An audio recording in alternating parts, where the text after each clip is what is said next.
कल्पना कीजिए एक घने जंगल की मिट्टी पर बैठी एक बूढ़ी महिला जिसके चेहरे की झुर्रियां उसकी सालों की तपस्या की कहानी बयां कर रही हैं। उसकी कांपती हुई उंगलियां लाल पके हुए जंगली बेरों को चुनती हैं। वो हर बेर को अपने होठों से लगाती है, उसे थोड़ा सा चखती है। अगर बेर मीठा है तो उसे अपनी टोकरी में रख लेती है और अगर वो कड़वा या खट्टा है तो उसे फेंक देती है।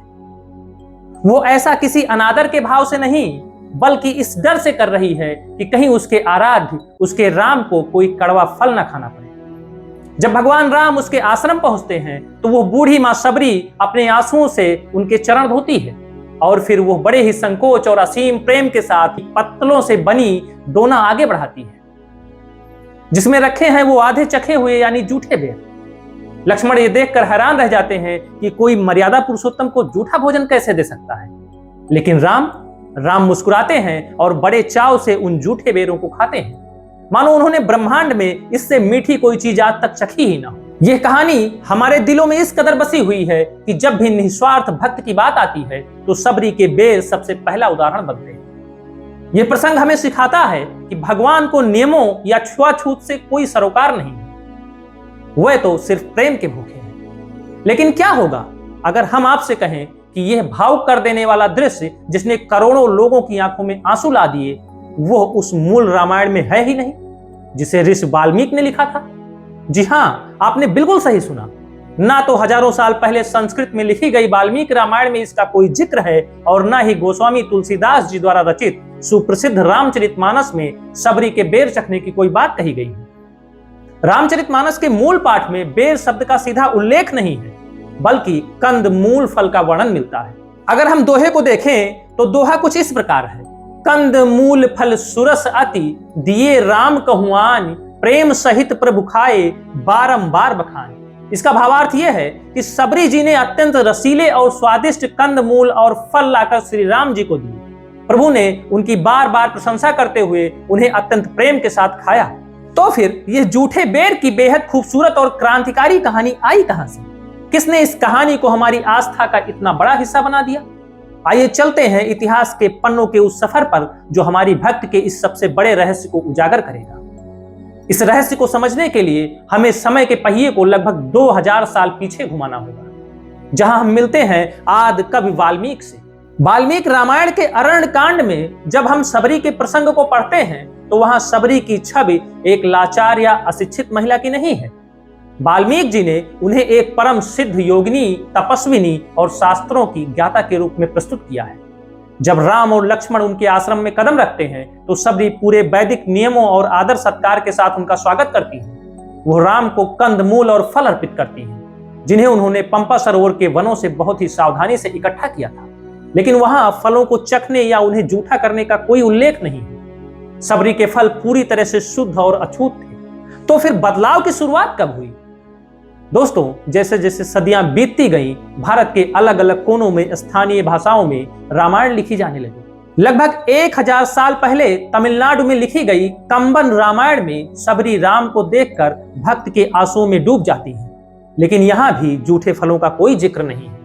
लगभग 700 साल पहले तेलुगु में लिखी गई रंगनाथ रामायण में फल चढ़ाने की बात तो है पर चखने की नहीं। यहां तक कि लगभग 500 साल पहले जब गोस्वामी तुलसीदास जी ने रामचरितमानस लिखी तो उन्होंने सबरी के भक्तिभाव और नवधा भक्त के उपदेश को बेहद खूबसूरती से दर्शाया। सबरी राम के चरणों में गिरकर रोती हैं, उन्हें वन के मीठे फल और कंद अर्पित करती हैं, लेकिन तुलसीदास जी ने भी कहीं नहीं लिखा कि वह फल जूठे थे। तो फिर इस कहानी में पहली बार जूठे फल कब और कहां शामिल हुए? इस अद्भुत बदलाव की नींव रखी गई 15वीं शताब्दी में उड़ीसा की धरती पर। उड़ीसा भाषा में लिखी गई दांडी रामायण, जिसे जगमोहन रामायण भी कहा जाता है, उसके रचयिता थे महान कवि बलराम दास। बलराम दास खुद को शूद्र मुनि कहते थे और वे उस दौर के समाज में फैली रूढ़वादिता और जातिवाद के सख्त खिलाफ थे। बलराम दास ने अपनी रामायण में एक क्रांतिकारी दृश्य लिखा। उन्होंने दर्शाया कि सबरी जंगल में मीठे आम खोजती है और यह पक्का करने के लिए कि आम कड़वे ना हो, वह उन पर अपने दांत गड़ाकर उन्हें चखती है। जब राम के सामने वो आम लाए जाते हैं तो राम केवल उन्हीं आमों को स्वीकार करते हैं जिन पर सबरी के दांतों के निशान थे और बिना चखे हुए आमों को अस्वीकार कर देते हैं। इस कहानी के जरिए बलराम दास ने अपने समाज के रूढ़िवादी समाज पर एक बहुत बड़ा प्रहार किया था। उन्होंने यह संदेश दिया कि ईश्वर के दरबार में प्रेम और निष्कपट भाव सबसे ऊपर है, जातिगत छुआछूत या बाहरी शुद्धता नहीं। अब सवाल यह उठता है कि आम बेर में कैसे बदले। उड़ीसा से शुरू हुई यह विचारधारा धीरे धीरे पूरे भारत में फैल गई। लगभग 300 साल पहले ब्रज भाषा में संत प्रियदास जी ने भक्ति रस बोधनी नामक ग्रंथ लिखा। प्रियदास जी ने इस कहानी को अंतिम रूप दिया जो आज हमारे मन में बसा है। उन्होंने पहली बार सबरी के सामाजिक संघर्ष, चखे हुए जंगली बेरों और लक्ष्मण के मन में उठने वाले संदेह को एक साथ जोड़कर प्रस्तुत किया। और फिर 1980 के दशक में जब दूरदर्शन पर रामानंद सागर का कालजयी धारावाहिक रामायण प्रसारित हुआ तो उन्होंने प्रियदास जी के इसी संस्करण को पर्दे पर उतारा। उस शो ने सबरी के जूठे बेरों की इस बेहद भावुक छवि को हमेशा हमेशा के लिए हर भारतीय के दिल और दिमाग में स्थापित कर दिया। तो दोस्तों, ऐतिहासिक और शास्त्रीय दृष्टिकोण से देखें तो सबसे प्राचीन रामायण में सबरी द्वारा भगवान राम को जूठे बेर खिलाने का कोई तथ्यात्मक प्रमाण नहीं मिलता है। लेकिन क्या इसका मतलब यह है कि यह कहानी झूठी या निरर्थक है? बिल्कुल नहीं। यह कहानी सनातन धर्म के भीतर चले भक्ति आंदोलन का एक अद्भुत साहित्यिक और आध्यात्मिक मास्टर स्ट्रोक है। यह इस बात का प्रमाण है कि हमारे समाज के कवियों और संतों ने सदियों से चली आ रही सामाजिक असमानता और रूढ़िवादिता को मिटाने के लिए भक्ति को अपना सबसे बड़ा हथियार बनाया। जूठे बेरों की यह कहानी भले ही बाद में जोड़ी गई हो, लेकिन यह धर्म के सबसे शुद्ध रूप को दर्शाती है, जहां नियम हार जाते हैं और केवल असीम प्रेम की विजय होती है।